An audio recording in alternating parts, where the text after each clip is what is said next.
cueing the music.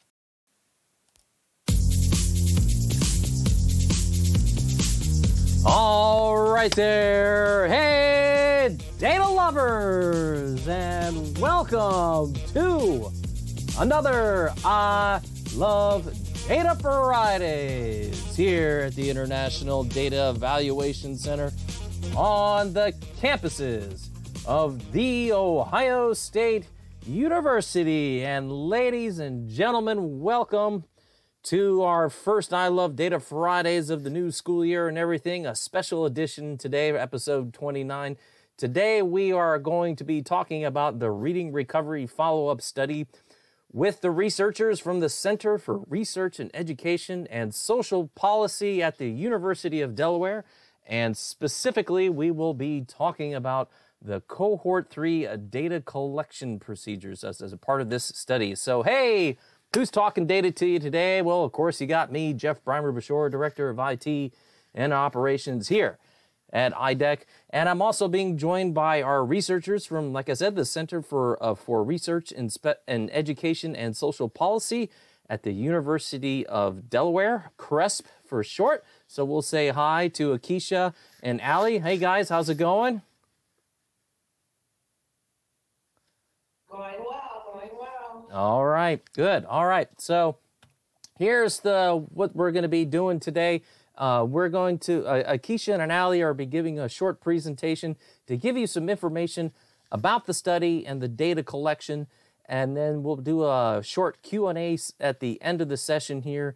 And we are monitoring, this last bullet here on the screen, we are monitoring questions at www.slido.com. And if you put in the event number X171, we will see your questions right there on the screen. So now I'm going to turn things over here. Let me change my screen around and get the slides up and get that on full screen mode here. And Akeisha and Allie, I will turn it over to you. So good afternoon, everyone. This is Akeisha Starkos speaking. I am a researcher here at the Center for Research in Education and Social Policy here at the University of Delaware. And you've probably heard our voices before because this is the third time that we are going through our data collection activities for this particular study. This is the Reading Recovery Follow-Up Study. So this is a study that follows our initial Reading Recovery Scale-Up study, where we found rigorous evidence that there were large impacts of reading recovery on first grade students. This study looks to see if those impacts were sustained through students' third and fourth grades. It's a study funded by IES, and it's a 3-year study. So this is our second year of the study, our third time collecting data amongst these students.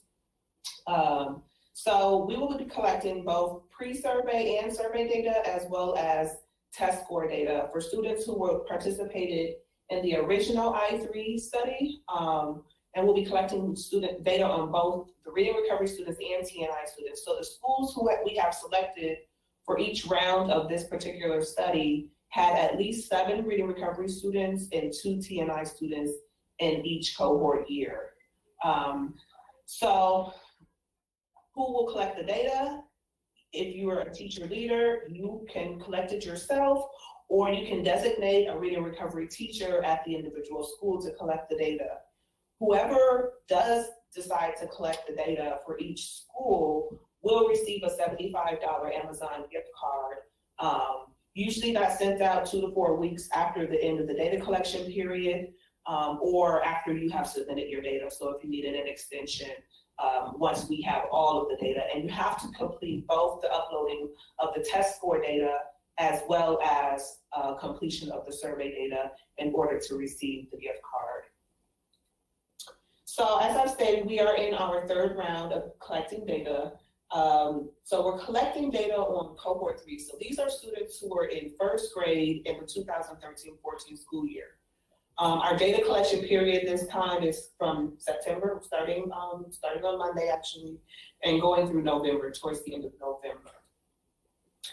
So I'll talk briefly, actually I'm gonna have Ali talk mostly about the pre-survey that we have designed. And the whole point of the pre-survey is really so you all know which data we will be collecting, which students will be collecting data on, and for us to know who will be the data collection person, who will be the data collector. So I'm gonna hand it over to Ali.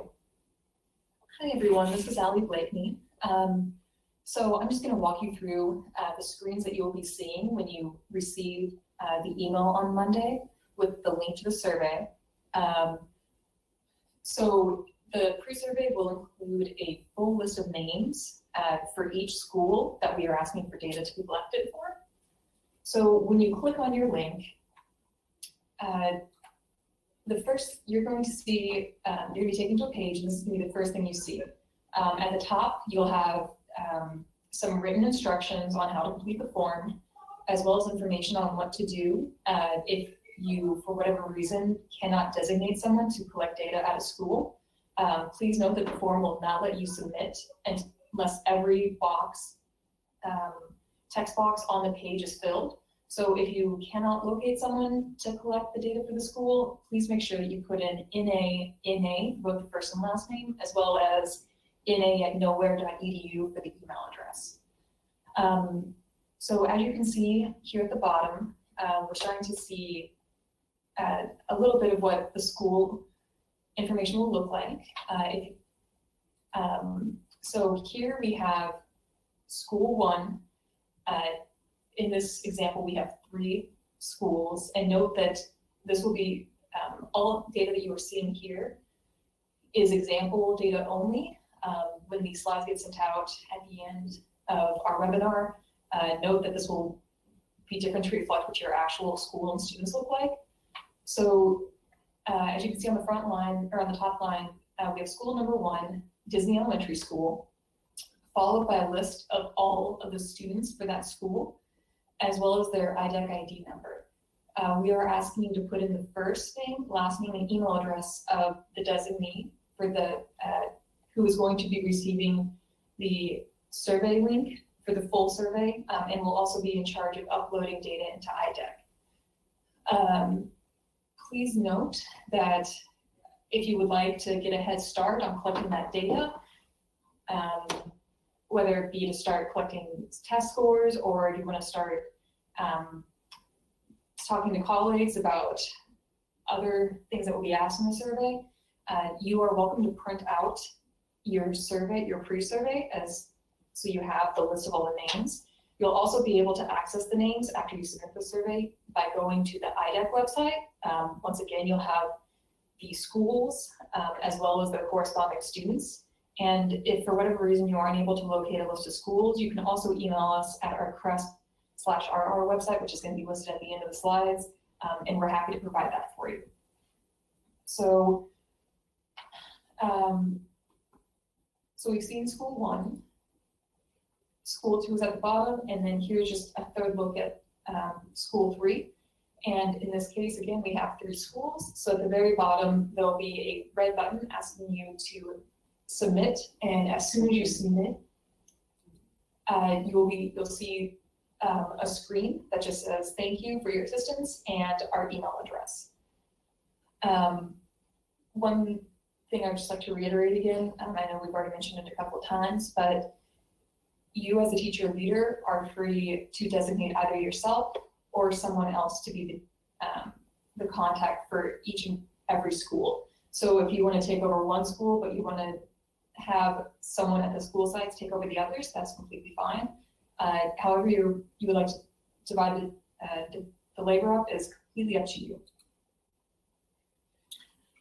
So Jeff, thank you, Ali. So Jeff, we're going to hand it over to you in a second. But so first, you'll complete the pre-survey as Ali has described. That will come out on Monday. You can right away, immediately start to upload your test score data into IDEC. And the reason why we're asking for the test data is so that we understand the long-term impact. The data will be used to understand the long-term impacts of reader recovery, and as well as school-level variability in the long-term impact of reader recovery. So I'm going to hand it over to Jeff to talk about how to upload that data into IDEC. All right, thank you, Akeisha. All right, folks, I am preparing my web browser over here, and as with everything technical, things are moving slow for me here, so I'm going to stall. Okay, there we go. Almost there, folks, but bear with me for 1 second. All right, so ladies and gentlemen, when we are ready to enter your test data on the IDEC website, essentially what we're going to be asking you to do is we're going to ask you to be entering data on for each of your students, their 3rd and 4th grade scale scores on their reading and English language arts state assessments.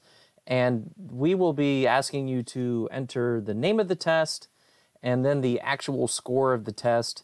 And then if you're not able to locate the data for a child, then we will ask you for just a brief explanation of why the data are missing.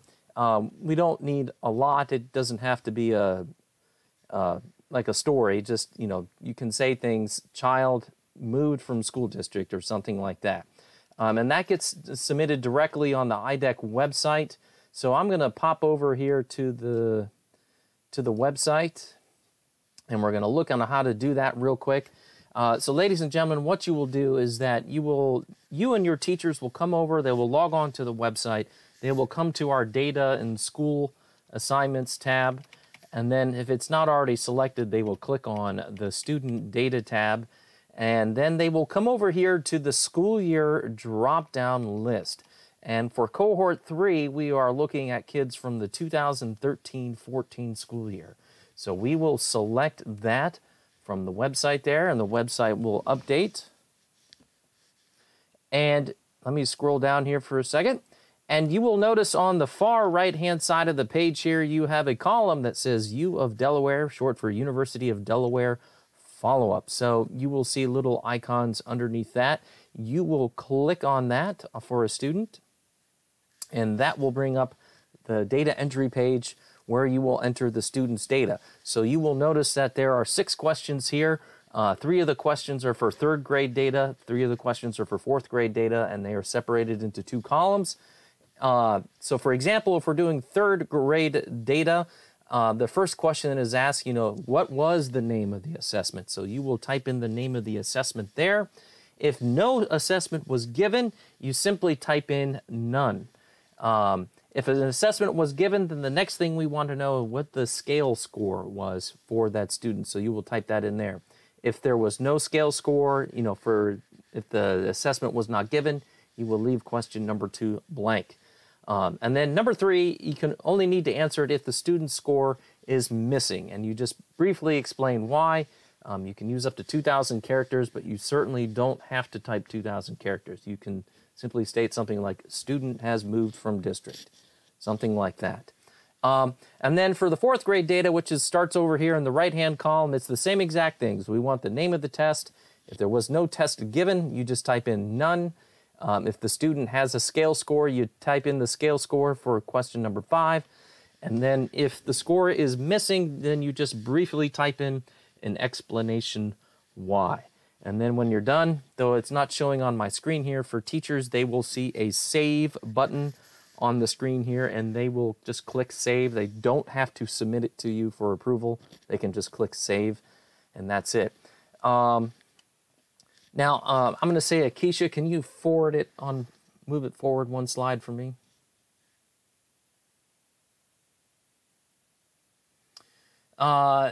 So now I'm going to go to bulleted item number 2 here, where the data can either be entered by the teachers or teacher leaders. So teacher leaders, if you have a teacher that's been at that school for a long time and did the data entry during the I3 study, you can have that teacher go and look up the data and enter this data on the website. They will be able to see them. There will be a scenario that if a teacher has left the school, like that I3 teacher left the school, or the school is no longer a part of reading recovery, then the teacher leader will need to enter the data. So the teacher leader, you will come onto the website and you will do the same things that I show, where you select the school year. You will need to click the acquire button here first to acquire the record so you can enter the data. And I'll just do one right now, acquire. There we go. And then you can type in the scores and click the save button there, and that will save it in. And that's done. All right, guys, I think Thank you, Jeff. And I just wanted to, this is Akeisha speaking. I wanted to make a slight reminder for everyone when you're uploading the test score data. We've looked at a couple of the last 2 cohorts of test score data, and there have been some errors in data entry. So if you could do one final read through of your test scores before you submit them, just to make sure they're accurate, that would be very helpful on our end so that we don't have to come back around and ask what the actual score is. We're trying to figure it out on our own. So you can start, as we've been stating, you can start to upload your test score data on Monday as soon as, preferably right after you submit your pre-survey. Oh, and let me back up about the pre-survey. I'm sorry I mentioned it. You'll have a week to complete that pre-survey, just so that we know who the actual data collector will be. But once you know on your end, you can start to upload the test score data. And then after that period of time has gone past, I think there's 2 weeks before the actual survey link will be sent out. And it's a school and student survey where we're looking at if the variability in the persistence of impacts can be explained by school level or student level factors, and what performance monitoring or intervention students experience from their 1st through their 4th grades. We will have another webinar coming up that will go into more detail about the actual survey, and we'll actually go through the actual slides so you'll know what data we will be looking for in the survey. I believe that's on October 4th, but I think that's on the next slide. But just briefly, the school and student survey will be looking both at school characteristics and students' literacy and intervention progress since 1st grade. For school characteristics, we're focused on where students attended school in their 3rd and 4th grades, if there was a school administrator change since their 1st grade, and if there was a school, the grade levels of the school that they attended and since 1st grade. The latter part of the survey looks at students' literacy, intervention, and progress. And so we're looking to find out if students have been continuously monitored in any of those 2nd, 3rd, or 4th grade years, if they had an IEP, as well as the names of the literacy interventions. And so there'll be a list of literacy interventions for you to choose from, which are the most popular ones from what we've experienced. And you'll also have an option, if you don't see the intervention on that list, to manually input an intervention. So Monday is when you'll receive the pre-survey link for cohort 3 at 3 schools. From there, please tell us who will collect the data so that we can both include them on the webinar that's coming up on October 4th, as well as send them the actual school and student survey link on October 15th. Starting Monday, you can start to upload your test score data as well. On the 4th, once again, we'll have another webinar where we'll go into a lot more detail about the actual survey and what's needed to complete that. And then we will launch that survey on October 15th. And you have until the Monday after Thanksgiving to complete that survey. So you have a little over a month to complete the school student survey. And once again, from there, you will receive incentives, the $75 Amazon gift card for completing both the test score data and the school student survey. If you have multiple schools, this is an opportunity for you to receive multiple gift cards. So if you have 3 schools and you completed data for both of those, all 3 of those schools, you will receive 3 gift cards as a thank you. If you have any more questions about the study, about the data collection activities, or the frequently asked questions, we have websites for them. They're here in this PowerPoint. You can always refer to the YouTube page for these links. They're referenced quite frequently, especially the frequently asked questions webpage. So these are some sources of information for you as you continue to go through our study. But if you have any specific questions, you can always contact us at crest-rr@udel.edu, or you can always contact IDEC. And I think that's all we have, Jeff. Okay. So let me just and guys, correct me if I know you guys said it earlier, but I want to reiterate it for the teacher leaders. We always get some questions about, can I get a list of my schools? And they can, once they get the link per the pre-survey, that's going to have a list of all their schools and the student data, the list and the names of the students that we're looking for, and they can simply print that off from their web browser. Yep. So, and also includes their IDEX student ID as well. Okay, good. Yep. So, and folks, if we've got, I know sometimes it's hard to figure out who to, we've tried to break down who to ask what questions about, but if you're ever in doubt about who to send an email to a question, please feel free to just contact the help desk, and we'll triage it to the right place too as well. So, folks, that concludes it, but we'll wait here for a minute or so and see if anyone submits a question. And in the meantime, while we're waiting to see if questions roll in, I'm wondering, Keisha and Allie, if we can maybe think of like common questions from last time that people, or as we did the last two cohorts. I'm trying to think of them right now. Well, I don't know if it was, I'll jump in. I don't know if it was clear. If you cannot locate a student, that's okay. That's where in the pre-survey, you will tell us whether you're able, I'm sorry, at the beginning of the actual survey, you'll be able to tell us whether you could locate a student or not. So it's okay. Once you have figured out whether you can locate them or not, there's some logic in the survey where if you can't locate them, we won't ask you the questions about the student anymore. So don't worry about if you can't find certain students, if they've left your district, if they've moved away from your school. So. Okay. This is Allie. Another thing that kind of popped in my head is the Amazon gift card will be emailed directly to you. Sometimes at the email address provided in the pre-survey. Sometimes things can get caught in a spam filter. Sometimes the district firewall can block it. So if you don't receive the Amazon gift card, please feel free to email us, but also make sure that you check your spam boxes, because if we resend it, it might end up in the same place. And if you get a $75 gift card to Amazon in 2 weeks after submitting all the data, chances are very good that it's us and it's not just a mythical gift card. Okay. And there will be, just to add to the gift card thing, there are separate gift cards. If you've completed if you're expecting 3 gift cards, you'll get 3 separate emails. Yeah. So just to be clear about that. Okay, and the other thing I was thinking about is that sometimes we've had teacher leaders ask us, sort of ahead of time, what are all of the questions that will be asked, so they can like gather it up and have it ready to enter.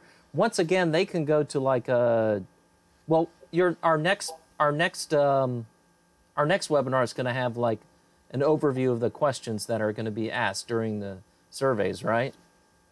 Yes, and we can also, last time I believe we put all of the survey questions, the screenshots of the survey into a PDF, and so we can also send that to you, Jeff, if you want to distribute that to everyone. Yeah, that sounds good. So teacher leaders will have that available, so you can, when we're at that step, that you guys can know what to gather, and then that's in addition to the test scores that you'll enter on IDEC. Well, no questions have rolled in, so I think we'll just go ahead and wrap things up here, folks. So let me once again change over a few slides and windows and hit Shift F5. Come on, computer, and start. Yeah, I know, computers, they don't want to cooperate. All right, and start a little music. Here we go. All right, ladies and gentlemen, so I'm going to say thank you for joining me on another I Love Data Fridays here at the International Data Evaluation Center. And I will say we will talk data to you later.